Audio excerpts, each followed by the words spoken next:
Hello friends, let's discuss today's set of questions. We begin with cricket. Who was named the 2023 Wisden's world leading cricketer for the third time in 4 years, and that's Ben Stokes there. This guy he's been phenomenal in the recent past. He's always been pretty good, but this last 3 years, 4 years, he's been phenomenal.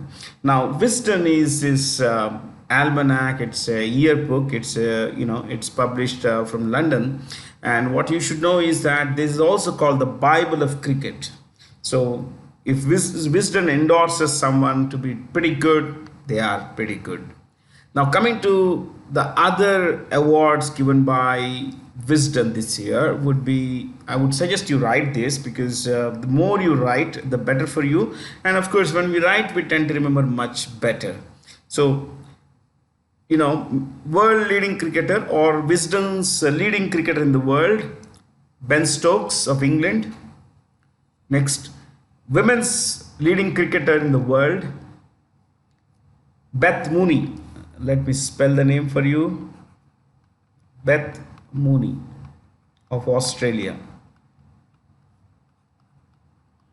Women's cricketer. Okay. Then T20 player of the year. T20 world player of the year.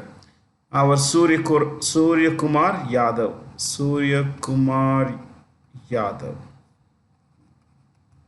T20 player of the year. Now, every year, Wisdom chooses 5 best players, as cricketers of the year. And this year, you could write their names. We have Ben Stokes for the world, leading cricketer, but there is another Ben here, and his name is Ben Fox, England. We got one. Okay, then. You could look at Harmanpreet Kaur, our Harmanpreet Kaur.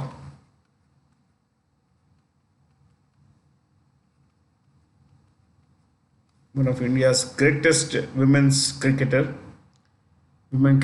and that would be India, my friends. Okay, so 2 we got. Next, for want of space, I'll write it here. Tom Blundell. Tom Blundell, of New Zealand. Yeah, we didn't mention the country. Tom Blundell of New Zealand, and he's compatriot. Compatriot means belonging to the same country, fellow countryman. Daryl Mitchell.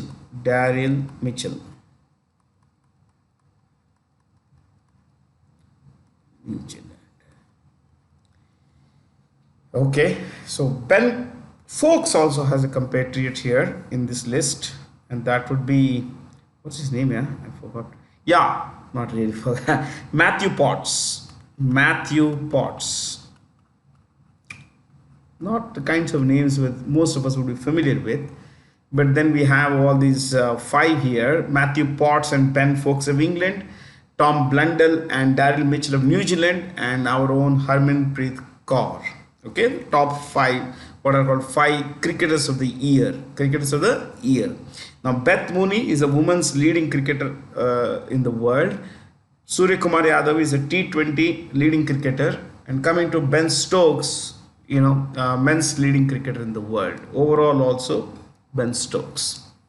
So all this. Hey, by the way, I just see this. I don't know, when I put this photo, I didn't really observe this, but you see this Gulf oil. This is a company owned by the Hinduja Group. You will be familiar with IndusInd Bank, Gulf Oil, and there is a very famous company called Ashok Leyland. They're all owned by the Hinduja family. Okay, there we go, guys. Some extra stuff apart from cricket, of course. Which European country recently switched off its last 3 new working nuclear reactors, exiting the atomic power electricity generation? I mean, they no longer use nuclear power, to augment thermal and other means of generating electricity. That's Germany there, and Germany is a pretty large country, the largest economy in Europe, my friends. The world's 4th largest economy and Europe's largest. We would say this because China is number 2, number 3 is Japan, and the world's largest economy is that of the United States. So United States, world number 1, number 2. China is the second largest, has the second largest economy by GDP. Number 3 is Japan. Number 4 is Germany, and in the 5th place is our country. Now, Germany has for long, my friends, in fact, it decided about 15 years back to stop using nuclear power, especially after the Fukushima disaster. The Fukushima disaster in Japan, it only, I would say, only stressed on the fact that yes, they should exit nuclear power completely, because Fukushima nuclear disaster kind of let out a lot of radiation, and that impacted the surrounding areas, people, of course, animals, species, flora, flora, that is plant species and all. But more than that, the fact that it said as Fukushima was in the north of Japan, pretty scarcely populated. But coming to Germany, it's a pretty densely populated area, and of course you see there's so many countries around. It could, any nuclear slippage slip up could lead to massive destruction, especially in terms of human life. Now, see, in 1995 to 97, mid-90s you could say, Germany used to draw 30% of its electricity from nuclear power. 30%, about 33%. So that's 1/3 of its electricity used to come from nuclear plants. But of late, till about 2 years back, it was 6%. So from 33% to 6%, now 0, because they've closed down every other reactor. Yeah. Which country has the highest share in nuclear share in a total electricity generation? It's France. 68% of France's electricity comes from nuclear power plants. So it's a country with the highest component of where did I keep it? Yeah, it's here. France has the highest percentage of total electricity coming from nuclear plants. So France 68. If you look at Finland, there is Finland here in Europe, that's about 28%, but maybe we could discuss that later. So number 1, France 68%, but Germany is saying no, we don't want nuclear power plants. But then it has to now, given the crisis with Russia, its major supplier of fossil fuels, oil and gas, it's no longer buying from Russia because of this Ukraine conflict. So it has to now move to coal production. And that has brought a lot of environmental activists on the road saying that what Germany is doing is wrong. They were all waiting for nuclear power plants to shut down. But then this war came, and consequently Germany's oil and gas supplier, Russia, also shut off the taps. Now Russia said we will not supply to Germany, so Germany is left with, coal. So they are now mining more coal, which is environmentally damaging. And that is not something that the environmentalists like, basically. Before we go to Germany, one more about Germany. You see this place here, Hamburg. This is the place from where hamburger comes. Hamburger is a normal burger with, you could say, a meat patty in between, that is usually beef. Sometimes it's mutton, sometimes it's pork, but usually beef. So the word hamburger comes from Hamburg, and no one knows why. Actually, no one knows why. I tried to locate the information. I'm greatly interested in food and origins, but I couldn't get anything on this because there is no literature on this. Actually, what's the connect kind of thing. You look at countries around. I mean, Poland's there is Denmark up here. Denmark owns Greenland. Yeah, it may look very small here, but it owns Greenland. Okay. The Kingdom of Denmark, it's called, because there is a constitutional monarchy. In Netherlands, there is constitutional monarchy. Yeah, here there is a constitutional monarchy. Oh boy, there is a constitutional monarchy here too. Yeah, in Norway there is a constitutional monarchy. Sweden there is a constitutional monarchy, which effectively means there is a monarch as the head of the country, and there is parliamentary democracy, which means that there is a legislature, there is a council of ministers led by the prime minister there in all these places. Okay, hey, you can learn a lot of good things, man, if you are interested. Yeah. So let me take you further on this. Let me clear this first, whatever stuff that I've scribbled on the board for you, on the screen for you. Italy, I think we've been writing a lot of these leaders' names, so let's keep it simple this time. The capital of Italy is Rome. Spain, Madrid. It's not there in this picture, but Spain would be down, just below France. Germany, as you can see here, Berlin, Berlin. France, of course, we all know, Paris, and the UK, the globally renowned city of London.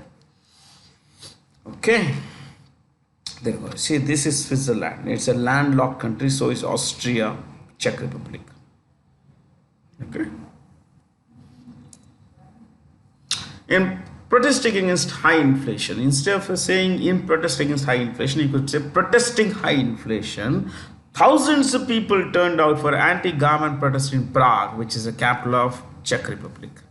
एक जमाने में, once upon a time, when I was in school in the 80s, Czech Republic here in green and Slovakia was all together fused into one country called Czechoslovakia. And it was a nightmare for us to spell that in geography classes. But now we have two separate countries, and of course the nightmare has not ended, but maybe a little, we are a little more open to learning it in a different way. So Czech Republic, there we go. Yes, these are countries we could learn a little about the leaders and all that. Czech Republic, the capital is Prague. It's mentioned here, Prague. Okay. And they recently have had a new prime minister, Petr Fiala.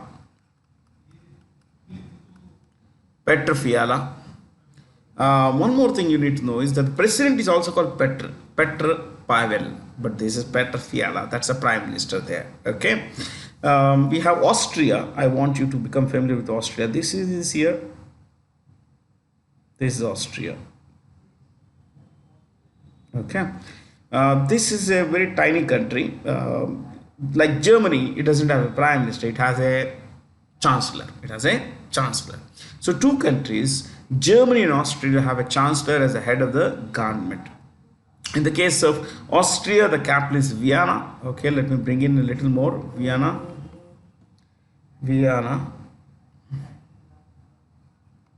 Okay, that's a capital. And the chancellor is a guy called Karl Nehammer.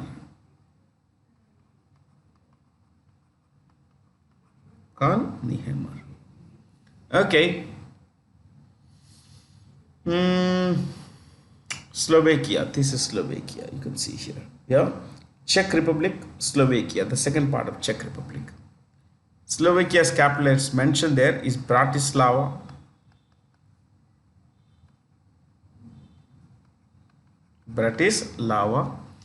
And the prime minister, if I'm not wrong, is a guy called Edward Heger.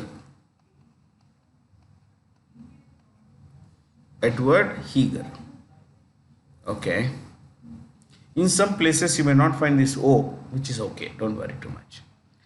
Okay, that's Slovakia. Poland, yeah, this is a pretty large country. You see here in green there, this one. Okay, this is Russia. This is also Russia. Poland's capital, we all know, is Warsaw. Warsaw, Warsaw. And the prime minister is a guy called, why don't we write the prime minister, Matthews Morawiecki.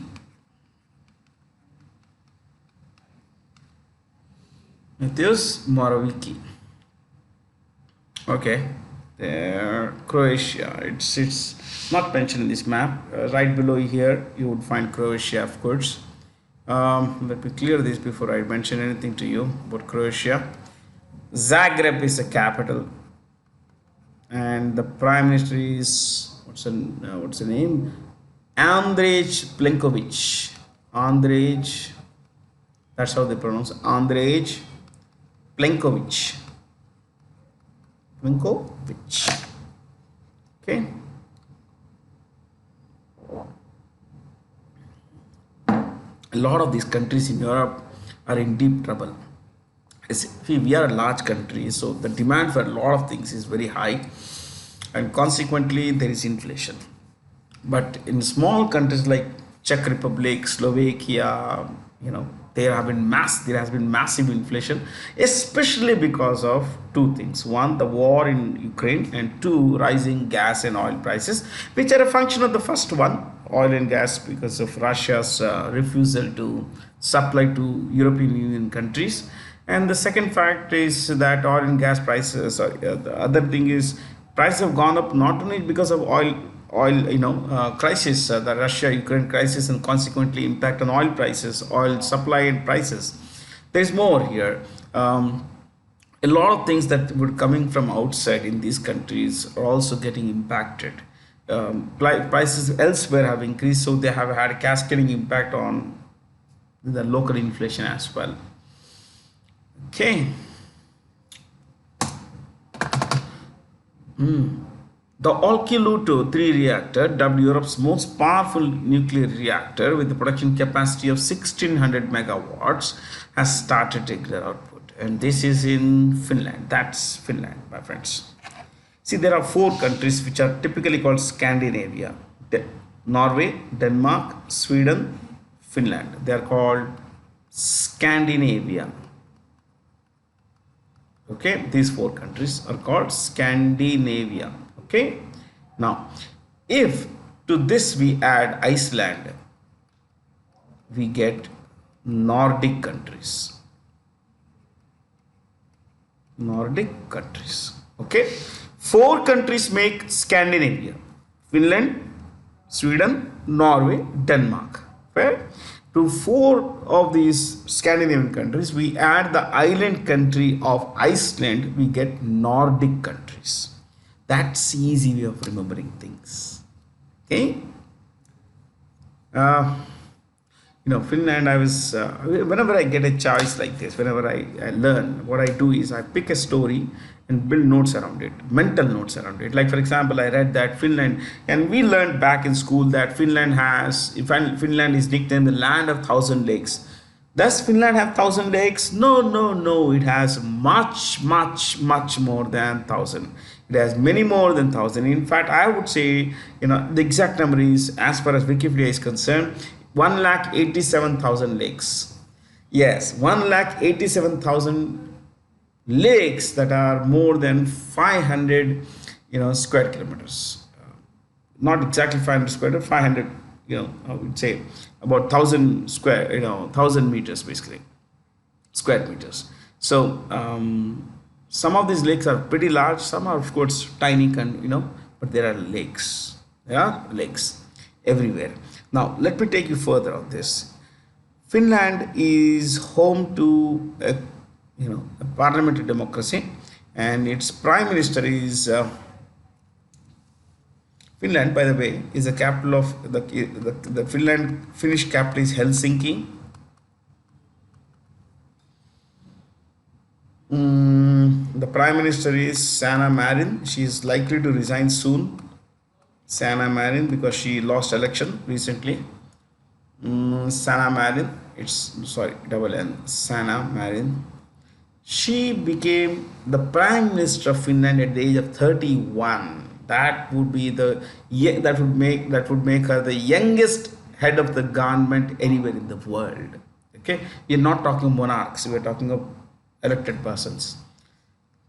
So Helsinki is Sanna Marin. And you know what? A while ago I mentioned, when we were discussing Germany's nuclear reactors, its share in total electricity production, and we mentioned France, that France has 68% of its energy comes from nuclear power. And in the case of Finland, we also mentioned the number to be 28%, my friends.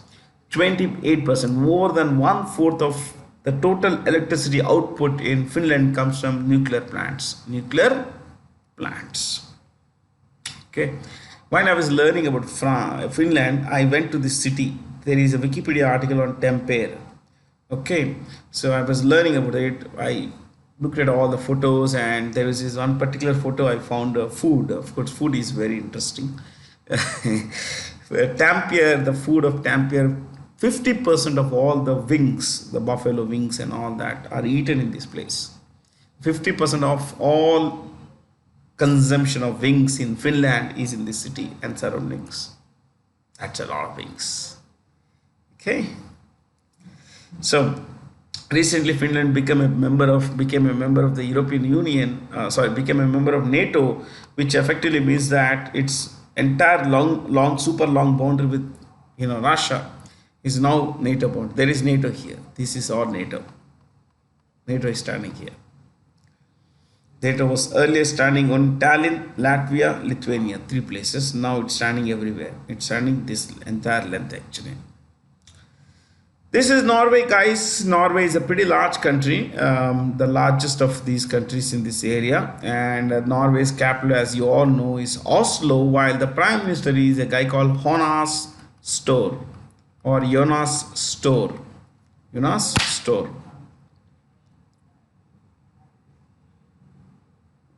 The Nobel Prizes are given in Sweden, except one. All Nobel Prizes, almost all except one are given in Sweden. One, the Nobel Peace Prize, is given in Oslo at the Norwegian Parliament. The Nobel Peace Prize is given in Oslo. Fair? From there we could go to one more country. Australia. Yeah, let's go to Australia. Australia is a pretty large country, 6th biggest in the world with a 76 lakh square kilometer area. It is the 6th biggest in the world, my friends. Okay, its prime minister is a guy called Anthony Albanese. Anthony Albanese. Yeah.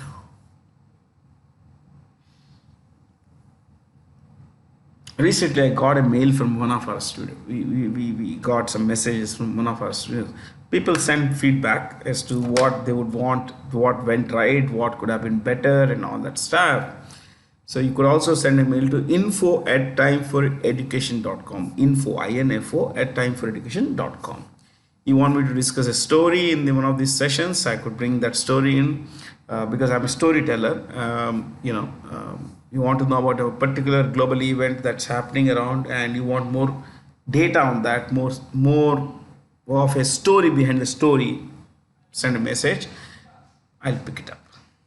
Okay. Now coming to this particular place, you see this here, Stockholm, the capital of Sweden, Stockholm. There is something called the Stockholm syndrome. Stockholm syndrome. What does this mean? It means that let me tell you. There's a person A has kidnapped person B. Okay, this is a kidnappee and the kidnapper here. So A kidnaps B. After some time, B begins to sympathize with the cause of A for why the person had kidnapped this. Like for example, A had kidnapped B to press on the government for the release of some terrorists, because A says that those guys are not terrorists. They were doing something legitimate, something that is social in origin or whatever. So somewhere A is brainwashed. Anyway, A brainwashes B into believing that yes, my cause is legitimate. I may have kidnapped you, but I have no bad intentions towards you and all that. So B begins to sympathize. A phenomenon, a mental state in which the kidnappee sympathizes with the cause of the kidnapper is called Stockholm syndrome, because this happened first in Stockholm, the capital of Sweden. Okay. And which of the following institutions did the Defense Research and Development Organization inaugurate the Industry Academia Center of Excellence, the biggest such facility in the country? At Hyderabad, IIT Hyderabad. IIT Hyderabad. I'll just tell you something here. The DRDO is the Defense Research and Development Organization. Ladies and gentlemen, its head is Dr. Samir Kamath. Samir Kamath. That should be fine there, not much. Okay. At which Indian city will the 7th Asian Men's Championship be hosted in August 2023? Chennai. Chennai. Sorry guys. This will be held in Chennai, and the defending champion, you could write this, defending champion is South Korea. South Korea. Defending champion is South Korea. Okay, I guess that should be it. 7th Asian Men's Champions Hockey Tournament Fair. This particular place, Bhubaneswar, is named after Bhagwan Shiv. And it was designed by a man called Otto Königsberg.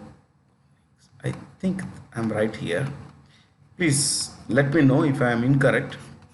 There was no city called Bhubaneswar except a tiny village. So near Cuttack, Otto Königsberg built a planned city. So Bhubaneswar is a planned city, and today Cuttack and Bhubaneswar are considered twin cities. They are considered twin cities.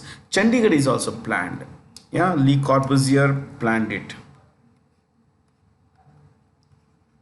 See, I did not intend to discuss this, but they all just came to me. Sure. Of course, New Delhi was also planned. Which country launched a satellite named Fengyun 307 satellite dedicated to measuring precipitation, rain and sleet, hail, different kinds of precipitations on Earth? China has launched this. How big is China? China is very large. 96 lakh square kilometers. And this does not include all the area it has occupied in Ladakh, which it claims, like Arunachal Pradesh, which it claims over, with its claims over Taiwan. No, this 96 lakh square kilometers without all these things. Now, China wants to be the world's leading military, economic and technological power. It wants to beat the US in all of these things. The battle is set, and it is pretty tough now. The battle is pretty tough. But importantly, my friends, when I say tough, it's very difficult to fight this kind of war, especially through proxy. Of course, it's almost impossible to have a direct conflict, but through proxy, it's equally difficult. So, like for example, China uses North Korea to fire at fire at South Korea, Japan, the United States, and all that. So, tough times actually. And one more thing. You see this here? This is Hong Kong. This tiny village here. Okay. Macau was under the Portuguese for 442 years. And in the case of Hong Kong, it was under the British for 99 years between 1898 and 1997. So the Chinese emperor lost a war against the British. The British imposed conditions, and one of which was that, okay, we want a 99-year lease on this fishing village. 99-year lease on this fishing village. The Chinese emperor had no choice but to give away this place, and he was not unduly worried because it was just a tiny fishing village. So thus started the British rule over Hong Kong, 1898, 99-year lease. On July 1st, 1997, China received Hong Kong from Britain. So the British transferred back Hong Kong to China at the end of the 99-year lease.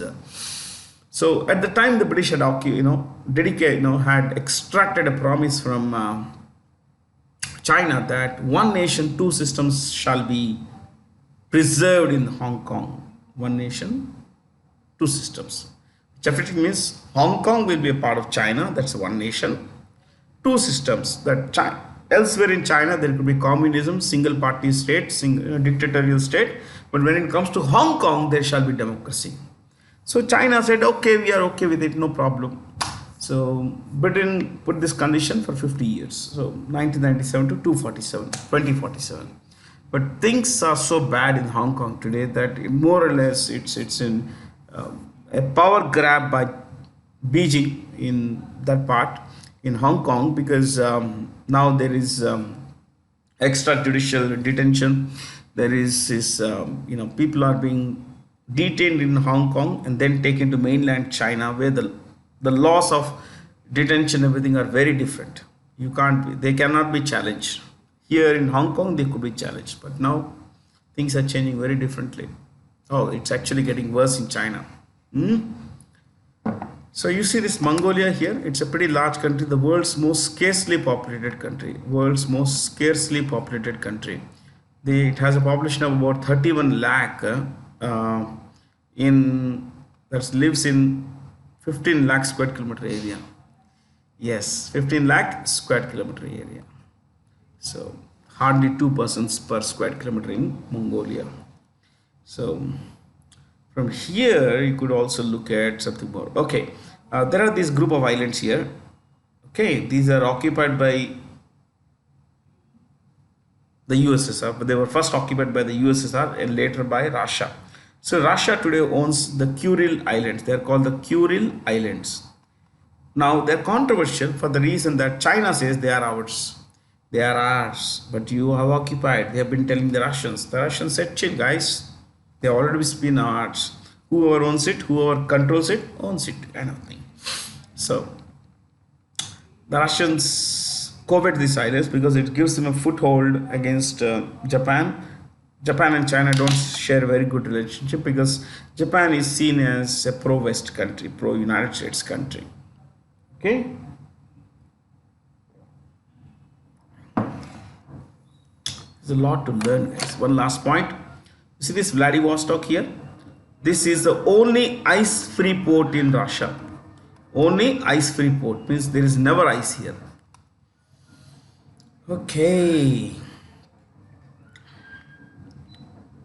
Just to bring in more capitals here, let's look at South Korea, Seoul. We'll keep it short in this class. China, okay, we all know. North Korea, Pyongyang, we know that as well. Japan, of course, Tokyo. Japan is an archipelago, which means a group of islands. It has more than, ladies and gentlemen, more than 6,000 islands, and the 4 of which are Hokkaido, Honshu. Yeah, this is Honshu, which is the largest island in China. Sorry, in Japan. I'm so sorry. In Japan, this is Hokkaido, Kyushu. This is Kyushu, Hokkaido, Japan, Japan's Honshu, and this is Shikoku. I think it's called Shikoku, I guess. Yeah, Shikoku. I'm not very sure, but Shikoku. Yeah. So 4 major islands there. Which country will host the first ever global Buddhist conference in April 2023? India will host. But I have brought in some pictures. I love these kinds of pictures because they help us learn a lot of good things. Okay, now you see this here. Choices here. This is Myanmar, and you see the capital here, Naypyidaw. This is Burma or Myanmar, and ladies and gentlemen, Thailand with the capital Bangkok. I'll bring you Cambodia, Laos, Vietnam. These 5 countries, are east of India, and they all have embraced Buddhism.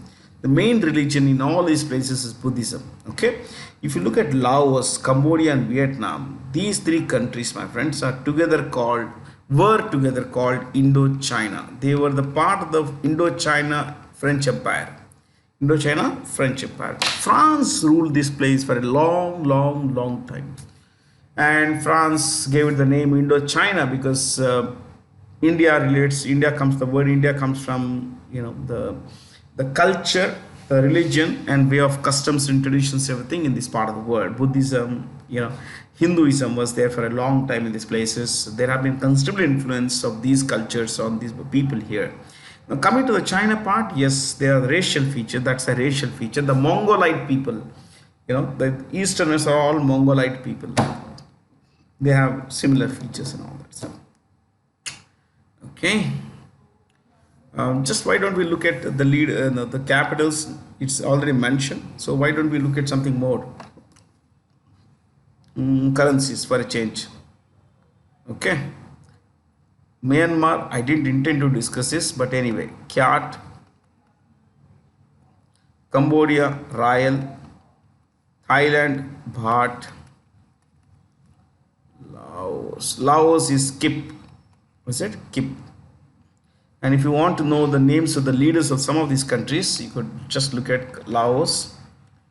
Laos is a single Vietnam, Laos, China are all single party authoritarian dictatorships. There is just a single party, the Communist Party. These are all three are communist countries. Okay. Thonglun Sisulit. That's a president. Thonglun Sisulit.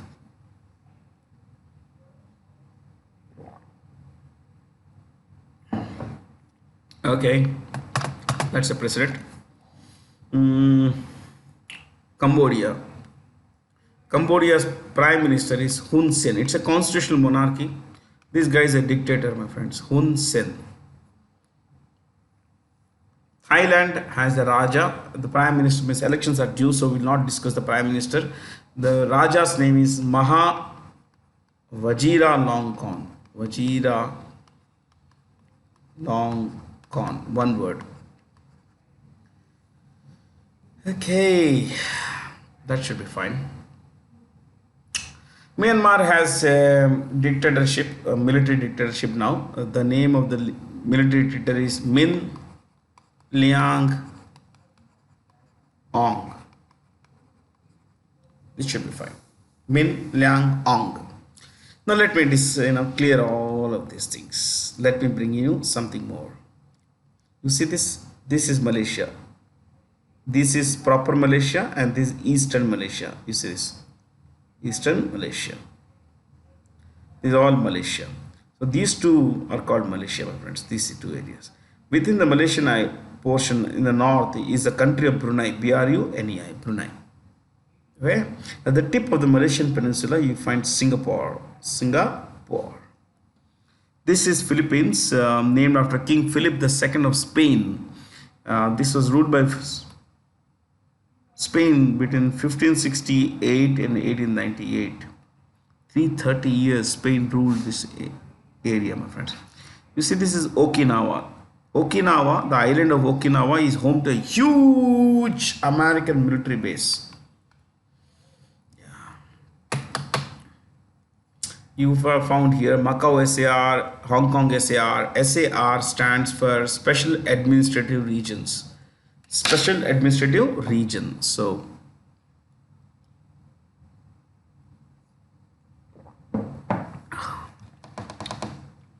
we'll come back to this kind of map in a while. Which force conducted the regional pollution response exercise? Indian Coast Guard. Not much to discuss here, except the guys who head these organizations. Virender Singh Patania, Vice Admiral what's his name? Virender Singh Patania.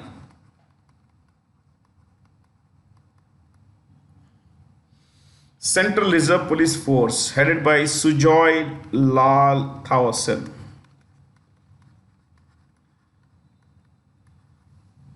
National Security Guard, M.A. Ganapati.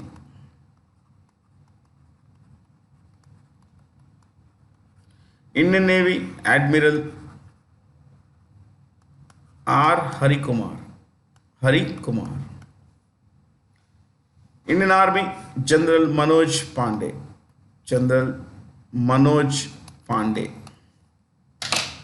Okay. Which three nations announced a common platform to aid Sri Lanka's debt restructuring program? Oh, Sri Lanka is deep in trouble, my friends. Deep, deep, deep in trouble. Sri Lanka owes a total of $81.5 billion, my friends. That's a total debt. Foreign, that is external debt, and domestic debt. Within this, domestic debt is about, no, I think it's a little more than this. It is the $83.5 billion. So domestic is 42.5, and this is 41 billion dollars. So the domestic debt, money that the government of Sri Lanka had borrowed domestically from different sources or from foreign countries, is the total of which is $83.5 billion, my friend. That's a lot of money for a small country like Sri Lanka. Okay, now of these $41 billion, about $3 billion is China. Now it's not a debt trap that many people talk about. 1.6 is India.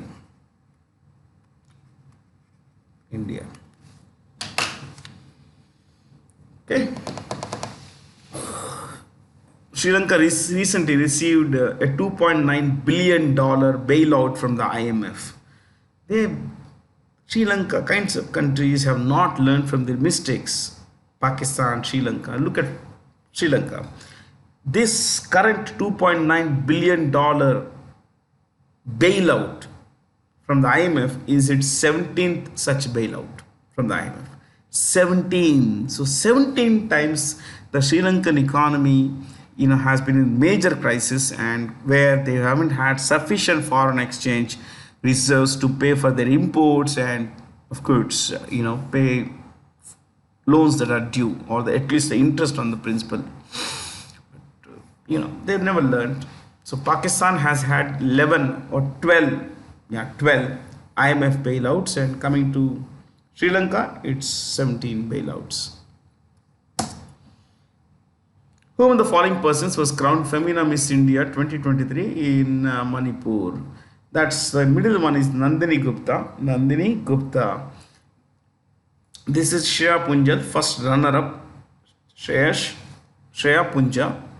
Shreya Punja is from Delhi. She's from Delhi.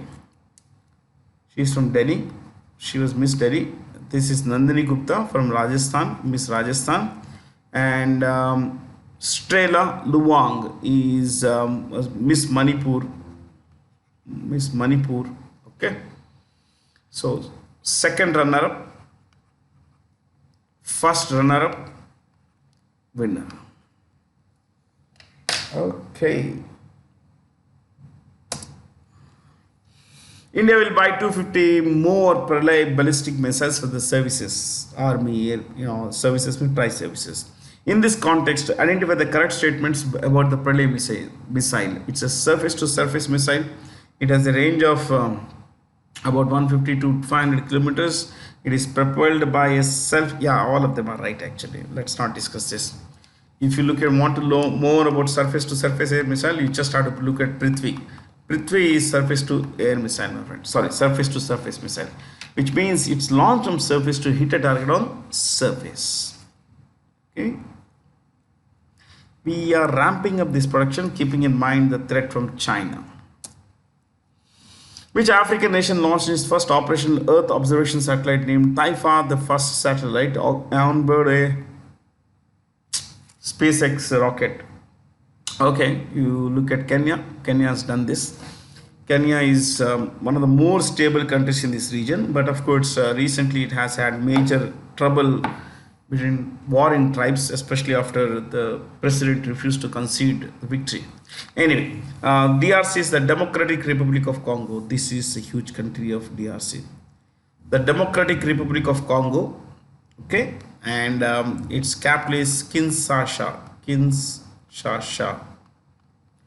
It is run by a man called Felix Tshisekedi. That's the president name, Tshisekedi. Okay. It's the second biggest country in Africa. The largest is Algeria. One of the world's most dangerous countries, my friends. Extreme degree of violence. You have Uganda. This is Uganda. You see here, this one. Okay, Uganda, and the capital is, what is that? Yeah, Uganda, Kampala,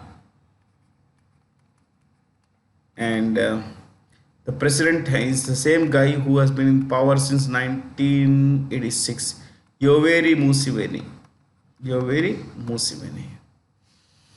Kenya president is, I will not tell you the capitals, they are all mentioned here.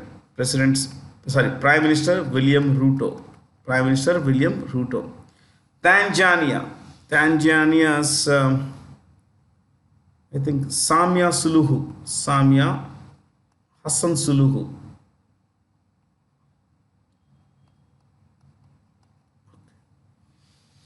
Zambia, this is Zambia, my friends. This is the capital, Lusaka, and Zambia's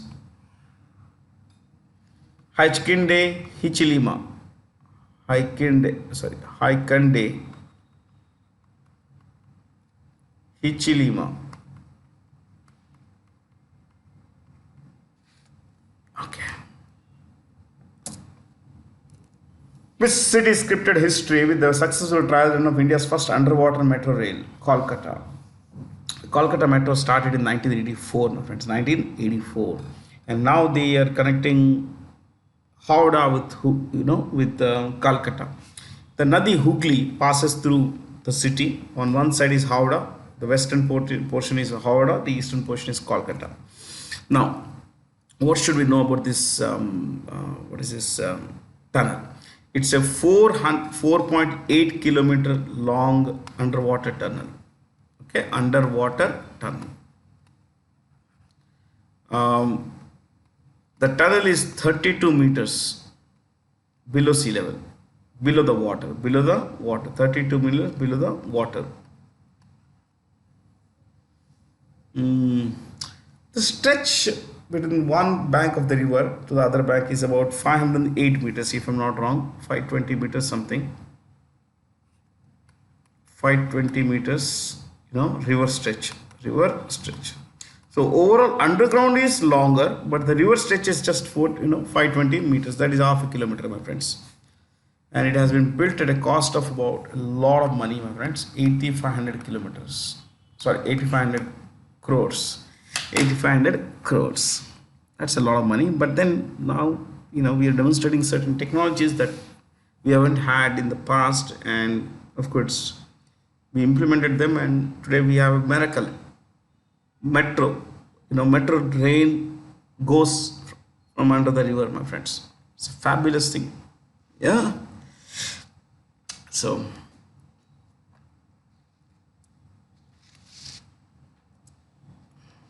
the world of statistics shared the rankings of the world's most criminal countries. Which country topped the list? Venezuela. What is it? Venezuela. Venezuela is this country which is in exceptional trouble for the last at least 10 years, my friends. Venezuela's capital is Caracas. I don't know if it's visible from where you are. Caracas. The president is a guy called Nicolas Maduro. Oh man, this guy is a dictator. Under his watch, the country has descended into the land with the highest hyperinflation, my friends. Extraordinary inflation, my friends, running into thousands of percentage. Nicolas Maduro, and of course, from there, Papua New Guinea. I have not mentioned it here. Papua New Guinea is. Do we have a picture here? It's not mentioned. Papua New Guinea is not there. कोई बात नहीं. Some other time we'll look at Papua New Guinea. Papua New Guinea is, just a second. Papua New Guinea's capital is Port Moresby, and the Prime Minister is James Marape. एक काम करते हैं. Let's look at the rankings of these countries. You could write World of Statistics, most criminal countries. 1. Venezuela in South America. 2. Papua New Guinea, PNG, Papua New Guinea. 3. Afghanistan. So if you say that the crime in Afghanistan is very high, you just have to look at Papua New Guinea. So it's much worse there in Papua New Guinea. Just above Australia and below or to the east of the eastern part of the Guinea Island, New Guinea Island in Indonesia. You could write 135 and last rank. 135 and last rank.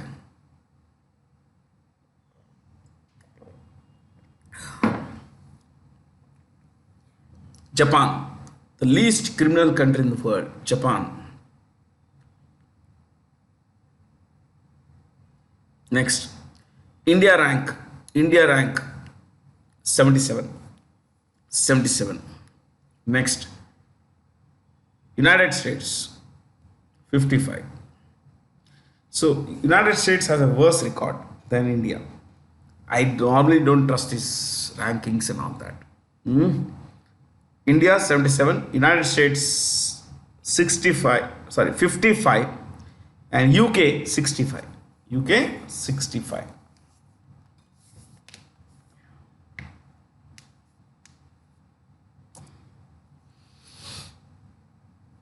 Which space agency recently launched its Jupiter Icy Moons Explorer, JUICE in short, to explore 3 of Jupiter's icy moons? It's mentioned European Space Agency.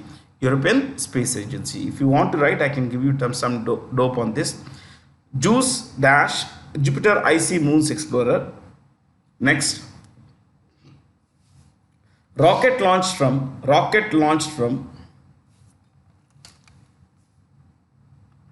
Guyana Space Center. Guyana Space Center.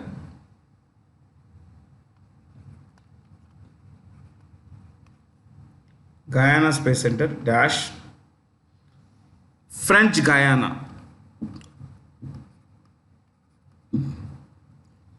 French Guyana. You can write with the GU, this spelling also, Guyana. GUIANA. The where is French Guyana? Just to bring in, this is French Guyana. Okay? You see this country here? This actually is France. Yes, France is in South America. Okay?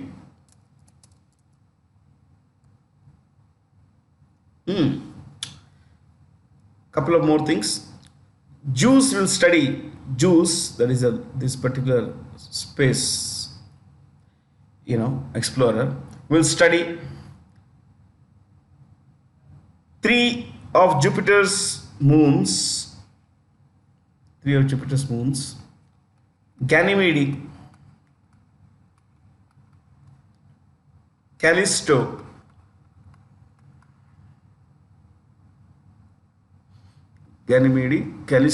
and Europa.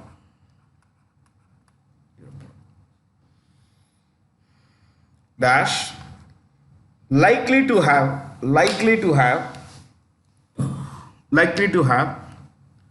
water below their icy surfaces. It's all ice, frozen. Icy surfaces.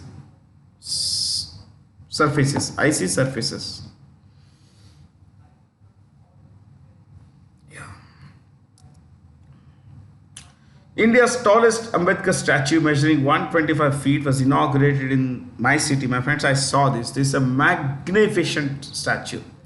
It is, beautiful, I would say. If you just have to, you should visit this and you would find it. This is extraordinarily different, my friends. It's 125 feet.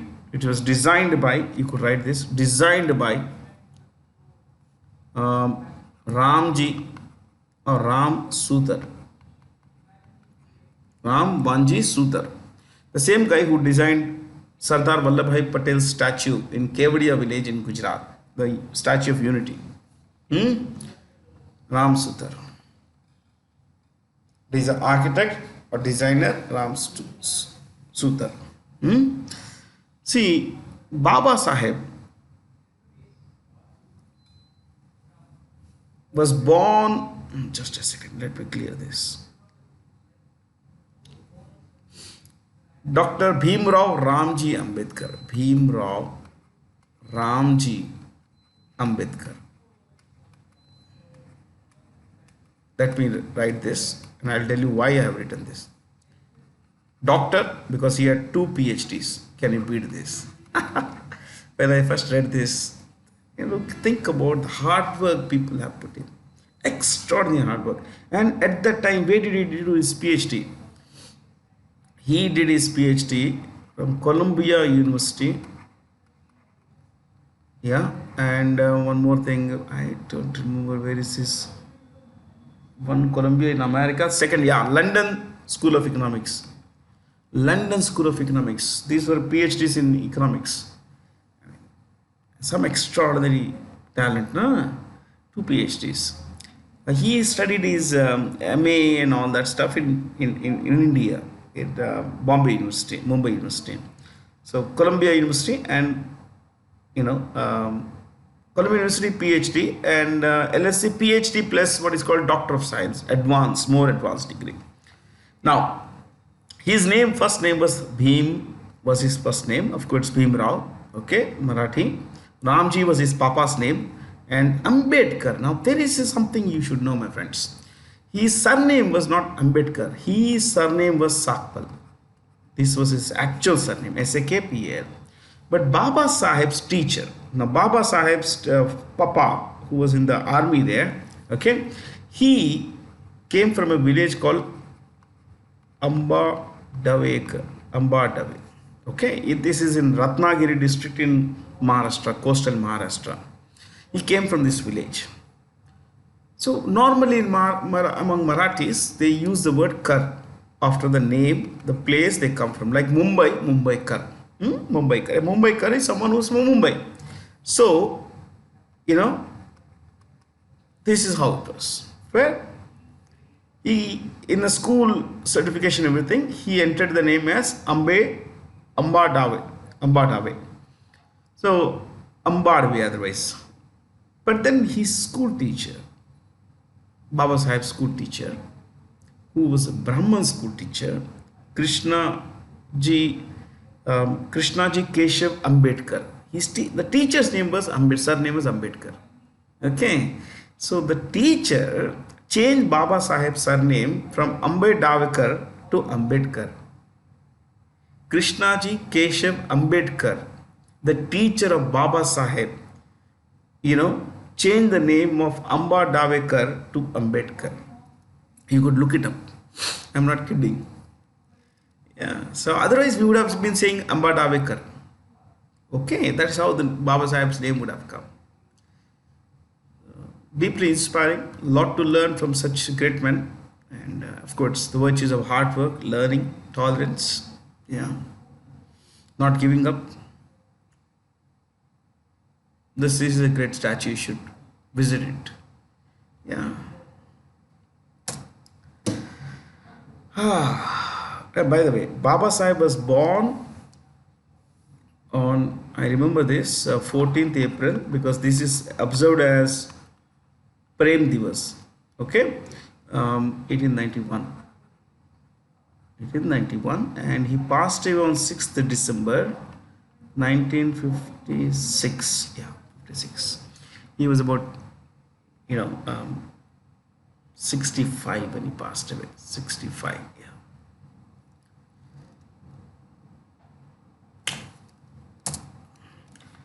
Identify the list of national parties in India now after the election commission's rejig. What the election commission did recently was to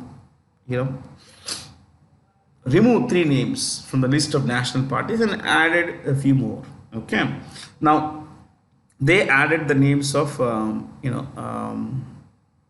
Aadmi Party, the National People's Party, and of course Bahujan Samaj Party.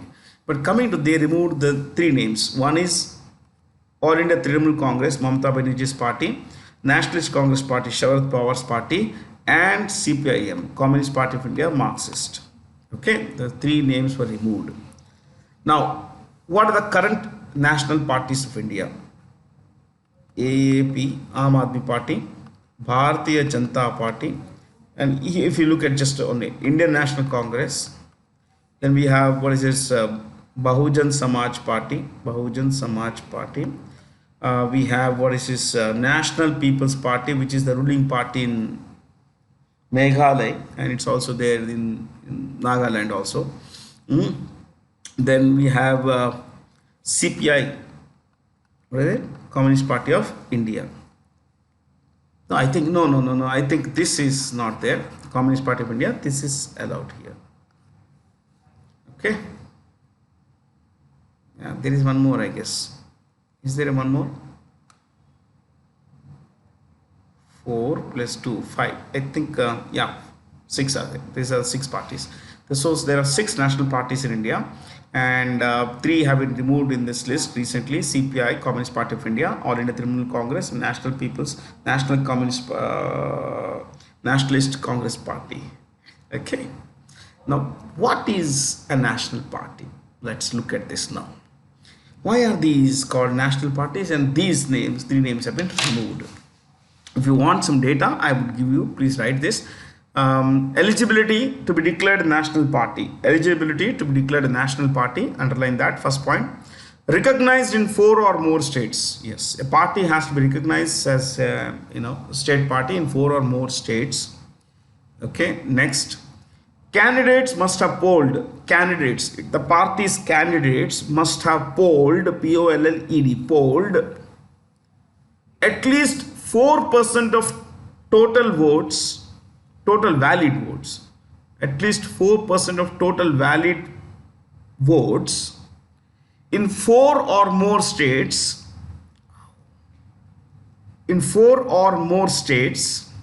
in Lok Sabha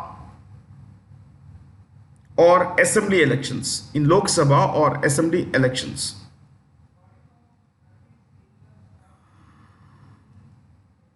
Last point.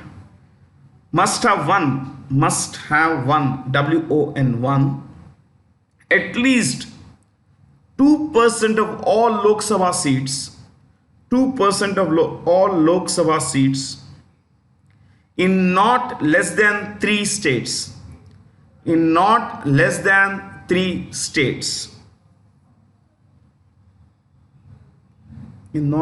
3 states.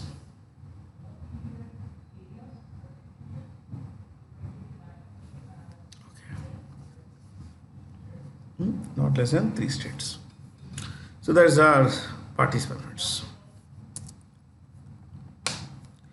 In a landmark move to study the gravitational waves in India, the center gave a go-ahead to a 2,600 crore project for setting up a laser interferometer gravitational wave observatory in India, LIGO India. And this will be in Hingoli district of Maharashtra.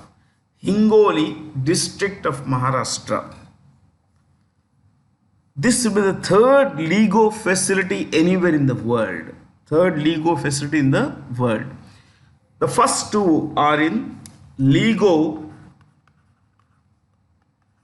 Louisiana, and second Washington.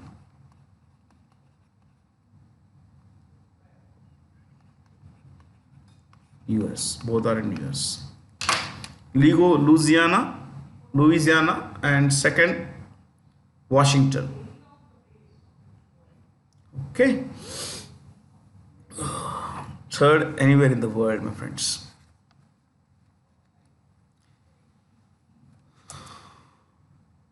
The villages of which states, union territories will be covered under the centrally sponsored scheme of Vibrant Villages program, all of these. So these are the states on the border, India's border with China. With China, India shares a border that runs to 3488 kilometers long. India-China border length. Length of India-China border, 3488 kilometers. Fair. Now, the government of India wants to encourage, wants to develop these villages with great infrastructure so that people could have, better employment opportunities, and of course, that would be through development of local tourism to promote local culture, traditions, customs, and all. And of course, apart from which, the government is also looking at promoting agriculture businesses and local businesses, artisans, and all that through one village, one product scheme. Okay, so if you want to write one particular line, you could write Vibrant Villages Program dash centrally sponsored scheme, centrally sponsored scheme, centrally sponsored scheme. There is, I am also writing centrally sponsored scheme, for development of about 2,900 villages.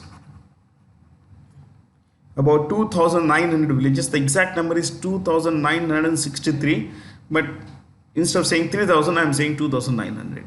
Okay, for development of 2,900 villages along India-China border to improve infrastructure,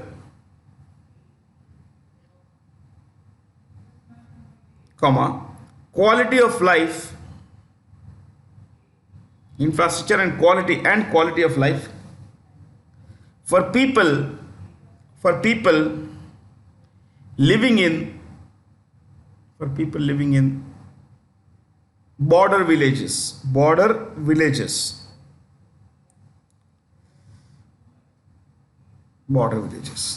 So the idea is to promote infrastructure, roads, buildings. See, recently there was this news item. I was quite baffled that in somewhere in I think it's Oni, some district in Arunachal Pradesh, where the villages had seen a carpeted road, that is metal, tar road for the first time.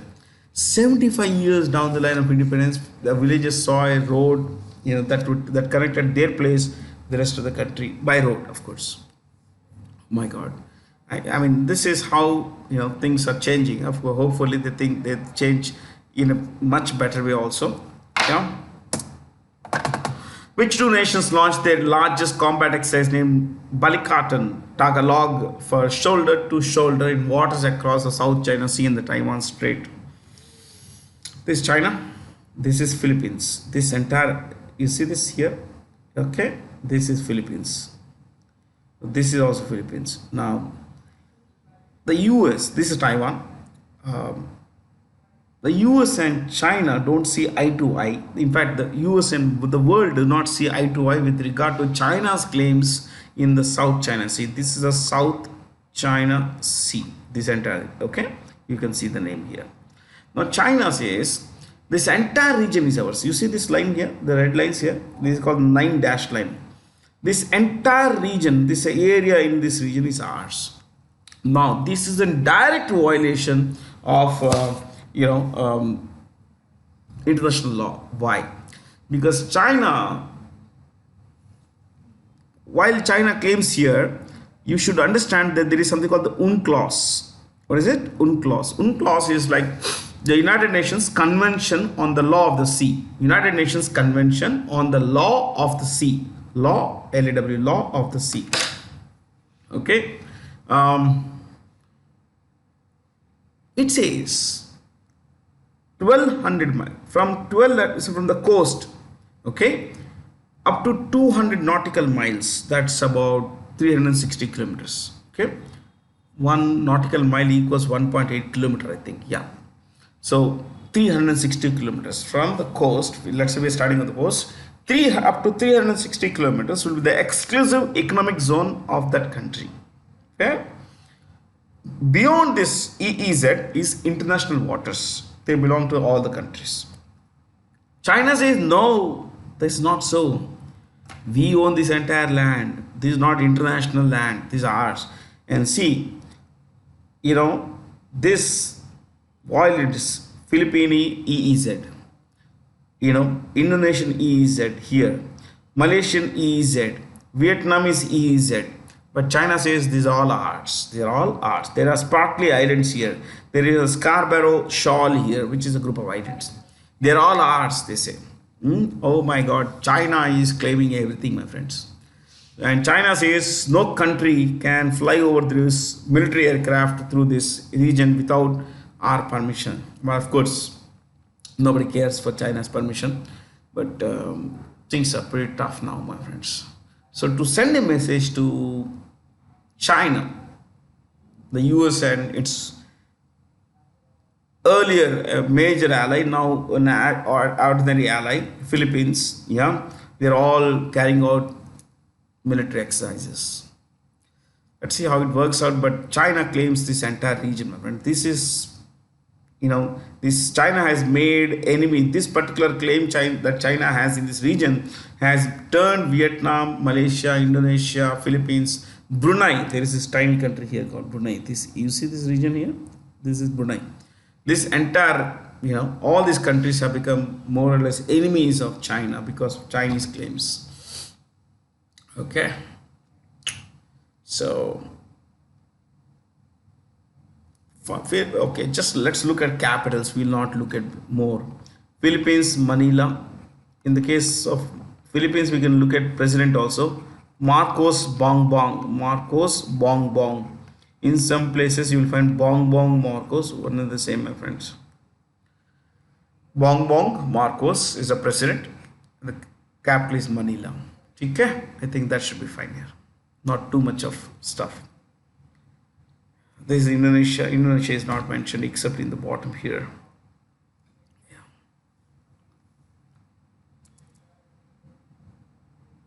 Which state assembly recently adopted a resolution to urge the center and the president to fix a time frame for the government to approve bills adopted by the house. Now Tamil Nadu did this because in Tamil Nadu there is this governor called Ravinder Narayana Ravi.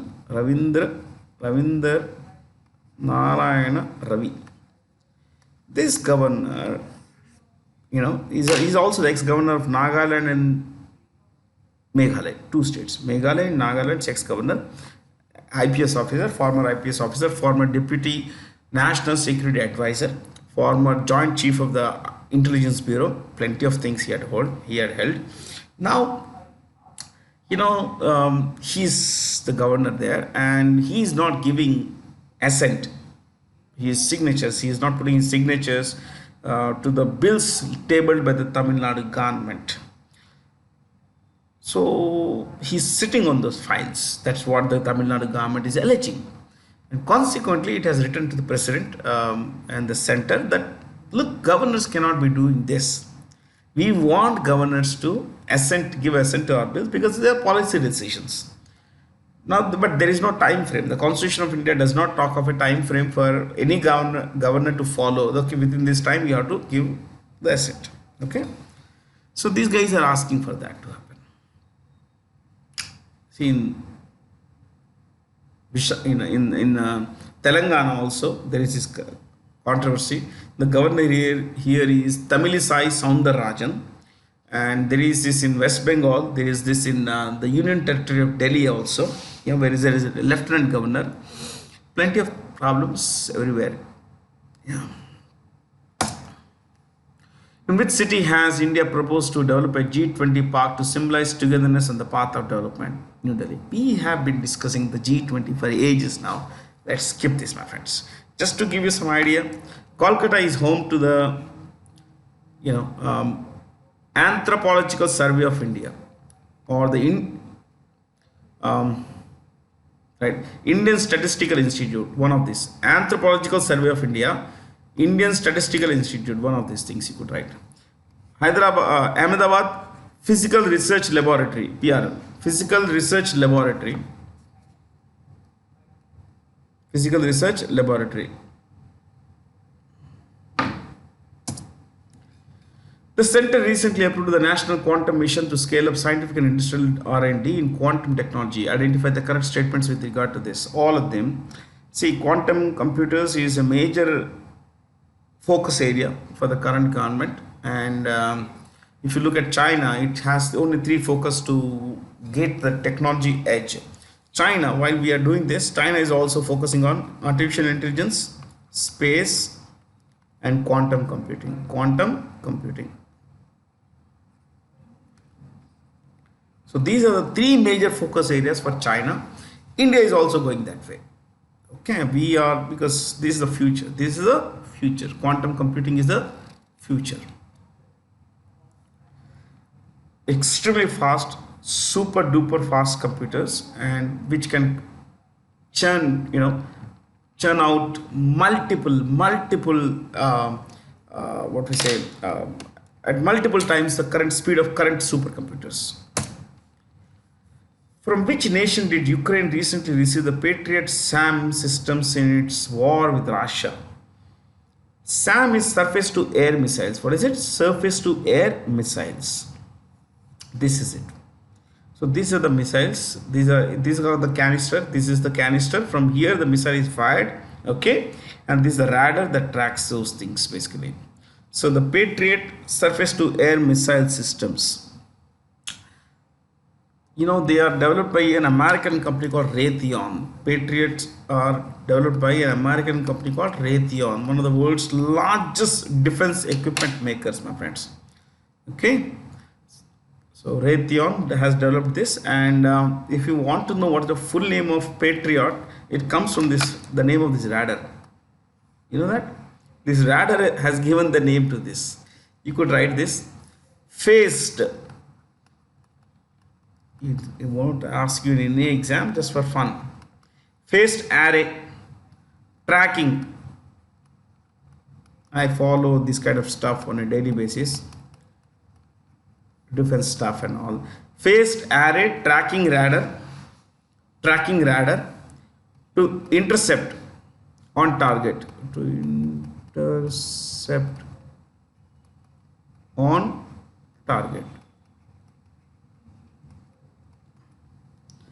Phased array tracking radar to intercept on target. So that's Patriot. That's how the name comes. That's not how the name comes actually. This is what is called a backronym. Backronym means you set the full form to fit the actual name. That's a backronym. Okay. A lot of these countries that have promised to supply stuff to Ukraine have run out of ammunition themselves.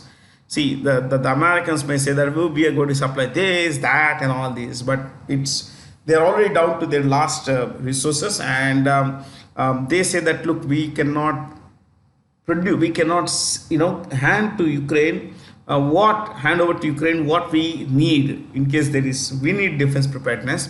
So we'll produce and give to Ukraine. So production will take months and months, my friends. And by then things could be pretty late for Ukraine in its war against Russia, because the Russians are beefing up their military arsenal to take over more of Ukrainian territory, or to hold on to what they already occupied. On the other side, the Ukrainians say that Europeans, the Westerners, the Americans should expedite the delivery so that we get things in our hands, the deliveries of ammunition, rockets, interceptors. We have tanks, all should be within our reach, so that we can use them for a counter-offensive to take back the territory that has been occupied by Russia. Is it possible? It's not happening actually. It is not happening. So let's see how it works, my friends. That's all from me, Bharat C. Jain. Have a lot of fun. Thank you for being here. Stay curious.